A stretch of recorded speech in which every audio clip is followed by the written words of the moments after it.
잠든 나를 깨워주는 아침 햇살이 아직도. 평안하십니까? 아침 묵상 11월 28일 토요일입니다. 오늘의 읽을 리바이블 본문은 고린도후서 4장에서 6장까지입니다. 이 시간에 함께 나눌 말씀은 4장 16절에서 18절까지 말씀입니다. 그러므로 우리는 낙심하지 않습니다. 우리의 겉사람은 낡아가나 우리의 속사람은 날로 새로워집니다. 지금 우리가 겪는 일시적인 가벼운 고난은 비교할 수 없을 정도로 영원하고 크나큰 영광을 우리에게 이루어줍니다. 우리는 보이는 것을 바라는 것이 아니라 보이지 않는 것을 바라봅니다. 보이는 것은 잠깐이지만 보이지 않는 것은 영원하기 때문입니다. 아멘. 2020년 11월 말입니다. 내일 모레면 그야말로 11월도 끝나고 2020년 마지막 한 달 남습니다. 시간이 정말 빨리 간다라는 것을 느낍니다. 오늘 16절에 있는 말씀처럼 우리의 겉사람은 낡아간다라는 표현이 정말 많이 와닿습니다. 시간이 지나갈수록 날마다 하루하루 지나가면서 우리의 겉사람은 정말 낡아가는구나 하는 생각을 하게 됩니다. 오늘 본문에는 대조되는 표현들이 16절, 17절, 18절에 계속 등장합니다. 16절에 보면 겉사람은 낡아간다. 그의 대조되는 표현으로 속사람은 날로 새로워진다. 17절에서는 지금 우리가 겪는 일시적인 가벼운 고난, 그것과 비교되는 것으로 비교할 수 없을 정도로 영원하고 크나큰 영광. 18절에 대조되는 것은 보이는 것을 바라는 것, 그것과 보이지 않는 것을 바라봅니다. 또 한 가지는 보이는 것은 잠깐, 그리고 보이지 않는 것은 영원이라는 것입니다.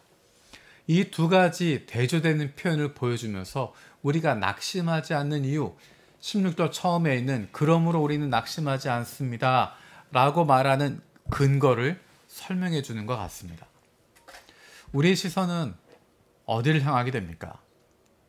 자꾸만 가만히 있으면 아래를 쳐다보게 됩니다.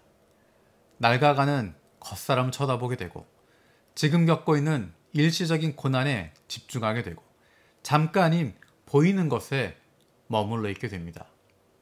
하지만 우리의 시선을 들면 날로 새로워지는 속사람을, 비교할 수 없을 정도로 영원하고 크나큰 영광을, 그리고 영원한 보이지 않는 것들을 바라볼 수 있게 됩니다. 하나님의 자녀가 된다고 하는, 하나님의 자녀가 누릴 수 있는 특권은 시선을 들고 바라볼 수 있다는 것입니다.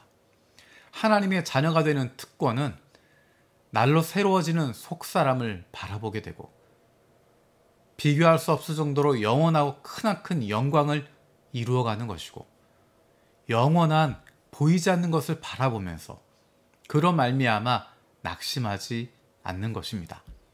어떤 상황 속에서도 낙심하지 않을 수 있는 것입니다. 그것은 바로 하나님 아버지가, 하늘의 하나님께서 우리의 아버지가 되시기 때문입니다.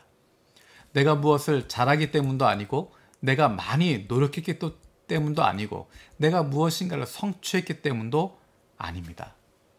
하나님께서 주시는 조건 없는 사랑과 은혜로 말미암아 우리가 하나님의 자녀가 된 것으로 충분합니다.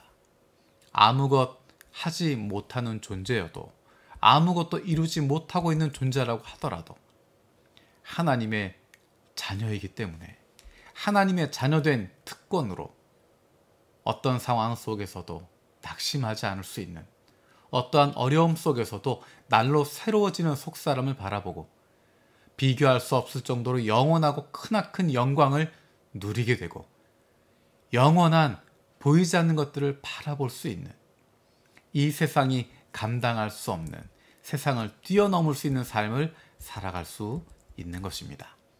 그것은 우리가 하나님의 자녀가 되었기 때문입니다. 하나님의 자녀된 특권으로 어떤 상황 속에서도 낙심하지 않을 수 있는 우리 모두가 되어지고 원합니다. 기도하겠습니다. 살아계신 하나님, 감사를 드립니다. 우리가 하나님의 자녀가 되었음을 다시 한번 기억합니다. 우리의 겉사람은 낡아지지만 우리의 속사람은 날로 새로워지는 것을 기억합니다. 우리가 지금 일시적인 가벼운 고난을 겪고 있지만 그로 말미암아 비교할 수 없을 정도로 영원하고 크나큰 영광 우리에게 이루어 주실 것 믿습니다. 잠깐인 눈에 보이는 것, 그것을 바라보는 것이 아니라 영원한 보이지 않는 것을 바라볼 수 있는 믿음을 갖게 하신 것 감사드립니다. 그로 말미암아 어떤 상황 속에서도 낙심하지 않을 수 있는 하나님의 자녀가 되어지는 것 감사드립니다. 우리의 자격이나 노력이 아니라 하나님께서 주시는 조건 없는 사랑과 은혜로 말미암아 하나님의 자녀가 되었음을 기억하게 하시고 하나님의 자녀된 특권으로 어떤 상황 속에서도 낙심하지 않을 수 있는, 하늘을 바라볼 수 있는, 우리의 시선을 들 수 있는 하나님의 사람들 되게 하여 주시옵소서. 감사드리고 예수님의 이름으로 기도드립니다. 아멘. 오늘도 3가지 중보기도 제목 가지고 함께 기도하길 원합니다. 내일은 온라인과 오프라인으로 주일 예배를 드립니다. 그 예배 가운데 성령의 임재를 경험하는 하나님의 은혜가 넘치는 예배가 되게 하여 주시옵소서. 2번째로 일본인 중심 분립 개척을 통해서 예수 그리스도로 말미암은 영혼 구원의 열정을 우리 교회가 다시 회복하게 하여 주시옵소서. 3번째로 요셉의 창고 프로젝트를 통하여서 코로나로 인해서 어려움을 겪고 있는 지체들과 이웃들에게 하나님의 도우심의 손길이 경험될 수 있게 하여 주시옵소서. 내일은 11월 마지막 주일입니다. 예배 가운데 어느 곳에서 예배하든지 어떤 상황에서 예배하든지 주님이 주시는 평안 가운데, 기쁨 가운데 은혜 넘치는 예배 기대하며 기도할 수 있는 저와 여러분들 되어지기 원합니다. 고맙습니다. 전능하신 하나님이